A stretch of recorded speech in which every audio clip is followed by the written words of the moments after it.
Okay, good afternoon everyone, especially to Ma'am Sarah. My topic is the rule of attention. To bring into concreteness, it is necessary that we give attention in such that she can only perceive and remember later those things that pass truth or attention attain. It is same like you're discussing the idea that in order to be conscious of something we need to give it our attention. Only the things we focus on get stored in our memory. Would you clarify what do you mean by ate at the end are you refresh the attention in some way. For the next is getting through this attentional filter is done when the learner is interested in the material, when he is confused control over attention, or when information involves novelty, surprise, silence, and distinctiveness. Information passes through this attentional filter when the learning is interested in material, when they have conscious control over their attention, or when the information is novel, surprising, silent, or distinctive.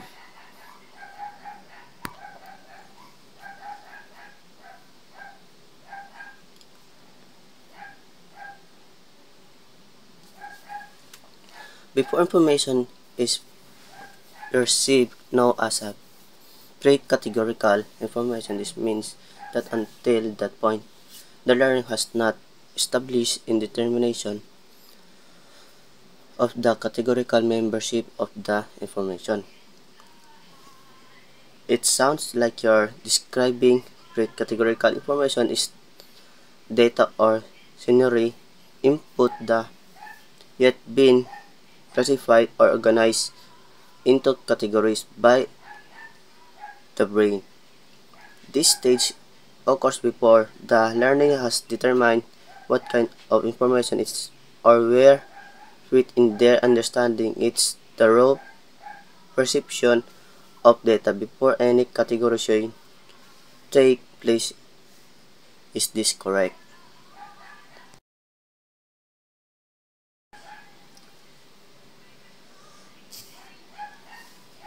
Short-term memory or stat or working memory capacity. Thus, STM can only hold in knock of information, something described as a 7 to in cold working memory because it's where new information is temporarily placed while it is mentally processed.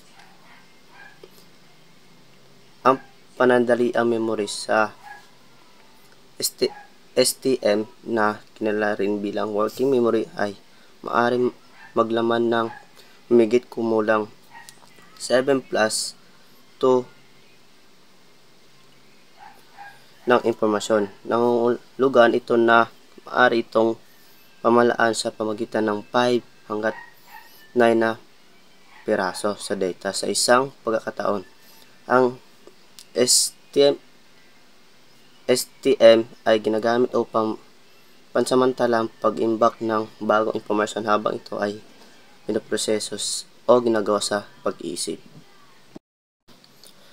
To reduce the loss of information in 10 seconds, you need to do maintenance.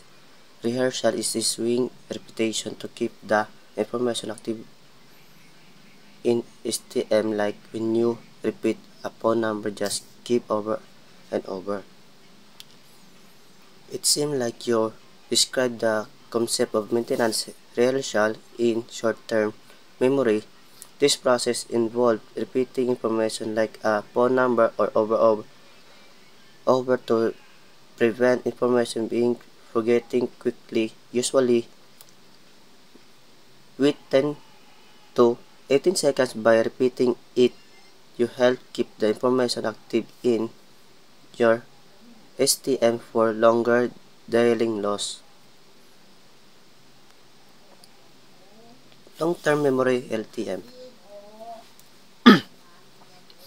The LTM is the final or permanent storing house for memory information. It's hold the stored in dissemination until need again.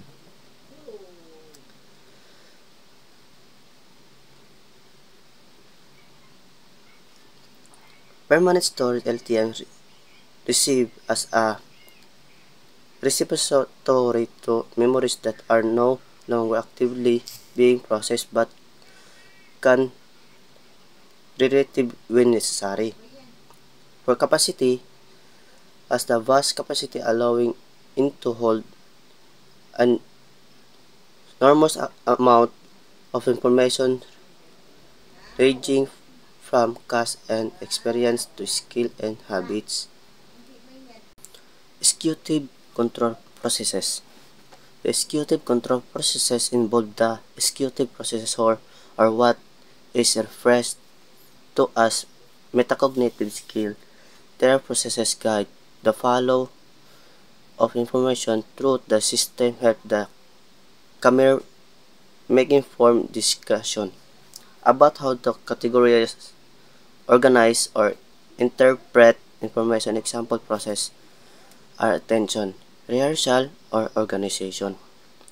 Ang mga proseso ng executive control na kinakilala rin bilang mga metacognitive na kasanayang ay tumutulong na pamalaan kung paano pinapagsiwaan ang impormasyon sa utak. Ginagabayan tayo ng mga prosesong ito ay paggawa ng mga desisyon tungkol sa kung ano pagbukod-pukurin, ayusin o unawain ang impormasyon bilang sa mga pangunahing halimbawa. Ang atensyon, nakatuon sa mga gawain. Rehearsal, pag-ulit ng impormasyon para sa matandaan ito, at organisasyon, malinaw o pagbubuo ng impormasyon. Forgetting, the key information is not attended to, the eventually fade away, very prevalent in working memory.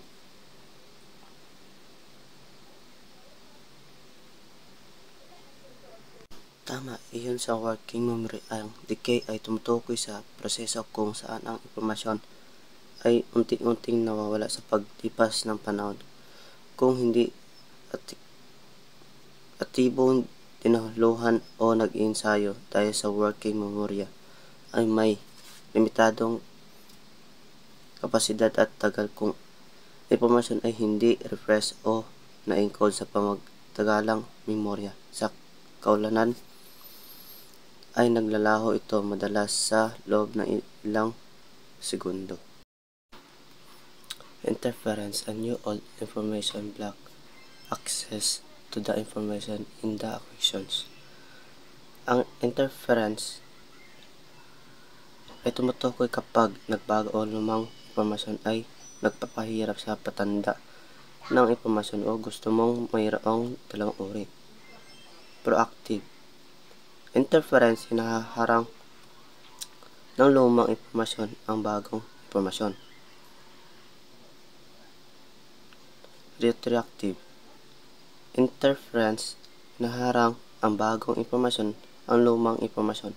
Pareho ang maaaring maging mas mahirap na ang alalahanin ang mga bagay ng malinaw.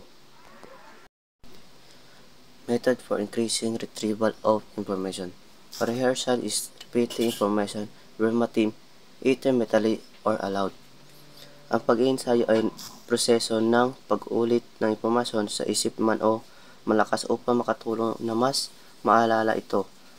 Ang pamaraan nito ay kadalasan ginagamit para sa pag-aaral o pagsasanay ng mga talumpati. Meaningful learning, this is making connection between information and prior knowledge. Meaningful learning occurs when new information is connected to what a learning already know. This process helps deepen understanding the retention sa halip sa isaulo lamang ang mga katotohanan. Inuugnay ng mga mag-aral ang mga bagong konsepto sa kanilang umairal na kaalaman na ginagawa mas natuturuan at may epekto ang karanasan sa pag-aaral. Organization is making connection among various pieces of information into the organized efficiently should be recalled. Organization refers to the process of making connection among various pieces of information. This helps structure the information in a way that enhances understanding and recall. When information organized efficiently, it can be easily recalled and understand. These involve categorize, prioritize, and structuring information in a way that make it accessible and useful. Elaboration: this is adding additional idea to new information has on what one already know. It is connecting new to with all to again meaning. Elaboration is cognitive process where you enhance expand upon new information by relating it to what you already know. This technique helps you understand and remember new concepts more effectively by making connection between the new and the familiar. You create a richer mental framework which can be lead to deeper comprehension and retention.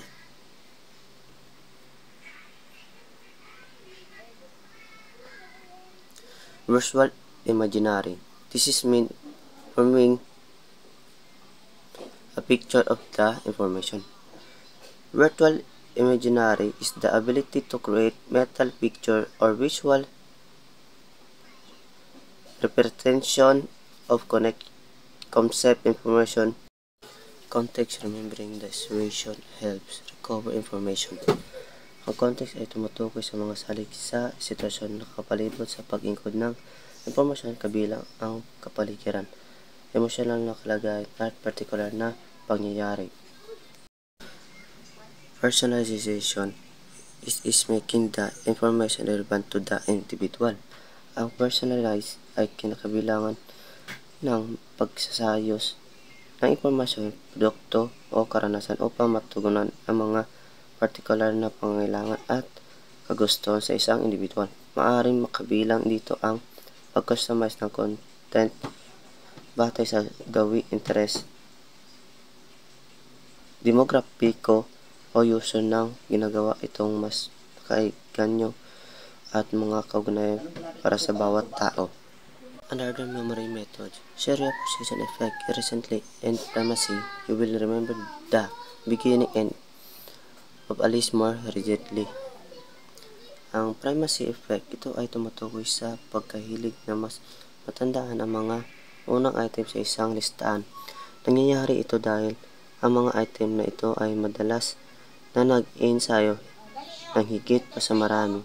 Nililipat ito sa pamatagalang memorya. Path learning, break up the list of chunk information to increase memorization. Breaking up information into smaller, manageable chunks can help improve memorization. This technique is known as chunky. Here are some effective strategies to chunking information. For example, is learning about animals, group them by habitat and sea and air. Distributed practice, breaking up learning sessions rather than cramming all the info in at once. Massive practice. Ang distributed practice o spaced learning ay nagsasangkot ng paghihiwalay ng mga senyo ng pag-aaral sa paglipas ng panahon sa halip na pagsisiksikan ang lahat ng material sa isang desisyon. Mas practice nila ito at nakakatulong na rin ang pamaraang ito na mas mabuti ang maintenance at pag-unawa sa pamagitan ng paghihintulot sa utak na magproseso ng impormasyon ng mas epektibo. Mnemonic 8 tones memory techniques that learning employ to help them retain the received information more effectively. Mnemonic is a memory technique to help learning, remember, and retrieve information more effectively. Here are some popular mnemonic strategies. Form a sentence where each word starts with the first letter of items to remember. For example, ang aking napaka-educated na ina ay nag-serve lang sa amin ng noodles para mga planeta sa pagkakasunod-sunod mula sa larawan.